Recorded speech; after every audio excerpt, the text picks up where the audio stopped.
आज सर्जीना के अम्मा अब्बा यानी कि एनी जैदी और तौसीक हैदर हमारे साथ शो पे एज यहाँ गेस्ट हैं। और हमारे शो का टॉपिक भी बहुत प्यारा सा है कि जो पेरेंट्स हैं लड़की के, जो ड्रामे का भी यही टॉपिक था जो इन्होंने किरदार अदा किए हैं, उनको कितनी इंटरफेरेंस अपनी बेटी की ज़िंदगी में करनी चाहिए शादी के बाद। और पेरेंट्स को ये चीज़ पता नहीं होती, लेकिन चलें इस प्रोग्राम के थ्रू हम थोड़ी सी गाइडलाइंस तो उनको दे सकते हैं, वरना हर किसी के घर का रहन सहन मुख्तलिफ होता है और वो वैरी भी करता है, 19-20 होती है।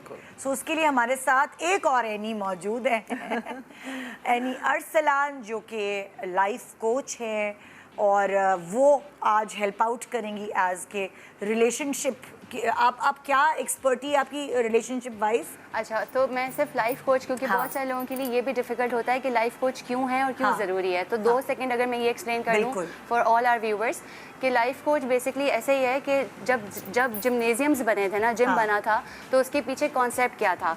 कॉन्सेप्ट मेंटेनेंस ऑफ हेल्थ था। उसमें फिर जब जो मोटे लोग जाते हैं वो उनका एक टारगेट होता है, they have to hit a basic target कि मुझे इतना पहुंचना है। लेकिन एक फिट इंसान भी वहाँ जाता है ताकि वो उसे मेंटेन रख सके। इसी तरह हमारी एक माइंड की हेल्थ है जिसको हम समझते नहीं हैं और इग्नोर कर रहे होते हैं। ठीक, अब यहाँ पे लाइफ कोच वही किरदार अदा करता है जो आपका जिम का ट्रेनर करता है for your mind. So for a healthy mind and for a mind which is suffering, दोनों के लिए लाइफ कोच की गाइडेंस, नेविगेशन थॉट प्रोसेस में उसे हेल्प आउट करती है अनलॉक करने के लिए वो सारी चीज़ें जहाँ पे वो स्टक है। और फिर इसी तरह से रिलेशनशिप बहुत खूबसूरत एक एरिया ऑफ लाइफ है। और मैं अपने प्रोफेशन को ऐसे एक्सप्लेन करती हूँ निदा कि जैसे आपके घर में अगर चूहा मर गया और कोई आने वाला है और आपने चूहा उठा के कारपेट के नीचे डाल दिया तो कमरा तो साफ लगेगा, लेकिन थोड़ी देर बाद वहाँ से बदबू आएगी। और हमारे जहन में वो सारी सोचें जहाँ हम स्टक है ना, तो हम क्या कर रहे हैं कि बार बार चूहा उठा के कारपेट के नीचे डाल रहे हैं, उसको डील नहीं कर रहे और अपने साथ कोई कोच अटैच नहीं कर रहे। तो थोड़ी देर बाद कभी कभार हमें चीज़ों को समझना पड़ता है। पुराने ज़माने में क्या होता था, बड़े बुजुर्गों से मशवरे लिए जाते थे, वही कोच होते थे कि ऐसे कर लो। अगर आप लड़की के माँ बाप हैं तो कभी जो फादर हैं उनकी मदर यानी लड़की की दादी या जो माँ है उनकी मदर, नानी, ये जो रिश्ते थे वो समझाया करते थे और वो कभी गलत कभी सही होते थे, क्योंकि जाहिर है वो इतने एजुकेटेड तो नहीं होते। और निदा भी जो कुछ देर पहले मैं बात कर रहा था कि अपनी बेटियों के साथ वो दोस्ती, वो बॉन्डिंग क्रिएट करें।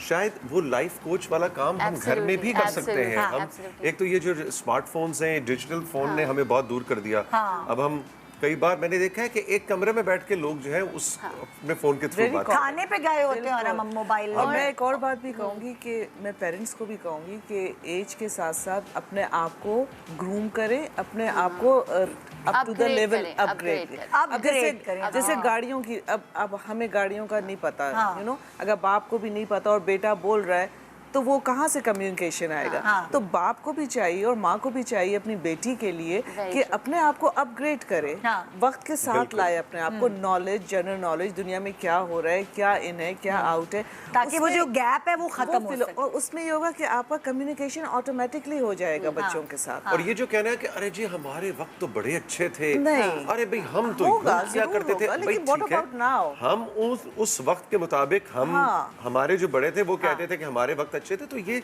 जिंदगी का सफर है, इसमें आपने यानी ने बिल्कुल ठीक कहा, आपने भी अपने आप को अपग्रेड करना है। और अदरवाइज होता क्या है, जो पहले ज़माने में जो आपने कहा ना कि हमारी जो कोचिंग्स हुई है ना वो हमारे पेरेंट्स से और ग्रैंड पेरेंट्स से हुई हैं, जो कि शायद उस वक्त तक तो वैलिड थी, लेकिन अब हम सब इस रूम में जो बैठे हुए हैं वो सब अग्री करेंगे कि डिजिटल एरा के एक्सट्रीम इन्फ्लुएंस की वजह से बहुत सारी ऐसी चीज़ें हैं जो कि मुस्तकिल बदल रही हैं और अगले 5 साल 10 साल तो एग्जैक्टली साइंस बता रही है कि इट विल बी डिवास्टेटेड, बहुत कुछ बदलने वाला है। सो उस पूरे पॉइंट इन टाइम पे यस पेरेंट्स को अपग्रेड करना है, लेकिन साथ साथ ऐसे लोग जैसे आप अपनी फील्ड के एक्सपर्ट हैं, आप अपनी फील्ड के एक्सपर्ट हैं, मैं अपनी फील्ड के एक्सपर्ट हूँ, तो उसमें होता क्या है कि आपको राइट मेंटोरिंग मिलती है, राइट हेल्प मिलती है। तो पहले तो क्या होता था कि बच्चे घर में बीमार होते हैं तो घरेलू नुस्खे, लेकिन अब एक्चुअली आपको कंसल्ट कर लेना चाहिए, क्योंकि उस वक्त पता ही नहीं होता था एलर्जीज हैं क्या है, वो वाली चीजें ना अब तो सब जब हर चीज़ तरक्की कर रही है और इंसान का दिमाग देखें, मैं ना इस चीज़ को बहुत मानती हूँ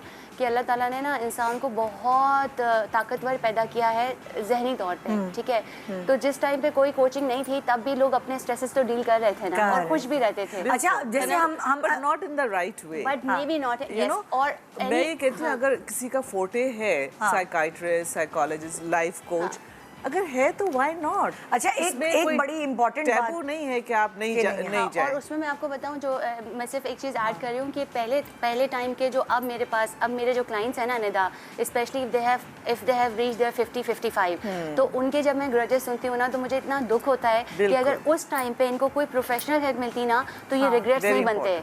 तो वो बताना चाहते थे, अम्मा ने बोला अच्छा चुप हो जाओ, बैठ जाओ, अच्छा कुछ नहीं होता, तो उन्होंने अपने हिसाब से डील किया, लेकिन वो अंदर रह गया, चुप गया। और वो बुढ़ापे में वो इतना बुरा निकलता है कि रिलेशनशिप्स में मैंने खुदा न ख्वास्ता जो बुजुर्गी में लोग डिवोर्स, अब इस वक्त क्या डिवोर्स कर रहे हो, बिकॉज वो तब का गम है। वो अंदर वही चूहा था जो सड़ रहा था और अब बदबू इतनी बढ़ गई कि ये जो चूहे की मिसाल है, ये बार बार मुझे लगता है इसलिए आ रही है कि हमारे ड्रामे में भी एक चूहे का कैरेक्टर वो तो बहुत प्यारा था, बहुत इम्पोर्टेंट कैरेक्टर था। तो अब देखिए वो चूहा भी इतना बड़ा स्टार बन गया कि उसकी मिसालें दी जा रही हैं। और उसके पास डेट्स नहीं है। नहीं, और उस चूहे की बड़ी रिसर्च हुई है कि चूहा या कुछ और था। लेकिन ये हमने ये मत पूछना कि वो चूहा असली था या AI जनरेटेड था, लेकिन ये हम नहीं बताएंगे। लेकिन उसके साथ शूट करना, स्पेशली हानिया गाय में, नॉट इजी। अच्छा, coming back to the topic, जैसे अक्सर देखा गया है जो पेरेंट्स हैं, अगर उनके बच्चियां अपने घर में खुश नहीं होती ना, तो आप देखें अक्सर जो लड़की के माँ बाप है उनकी बीमारी का ताल्लुक उससे कनेक्ट कर दिया जाता है, स्ट्रेस की वजह से, कि जैसे अगर बेटियां खुश नहीं हैं तो अम्मा की तबीयत ख़राब हो रही है, और वो इसीलिए हो रही है कि वो देख के एक तरह सड़ रहे होते हैं बेचारे के, हमने क्या कर दिया, अगर अरेंज मैरिज है तो हमसे क्या गलती हो गई। लेकिन इधर इज नेचुरल। देखें वो साइकोलॉजी एंड ऑल दैट कि be positive and be that, वो सही ठीक किताबों में भी है और वैसे होना भी चाहिए, लेकिन आपका जो इंस्टेंट रिएक्शन होता है वो डिप्रेशन होता है। आपकी बच्ची खुश नहीं है, आपका एक एक दिन बहुत भारी गुजरता है जब तक उसका सोल्यूशन ना निकल आए। So that is natural.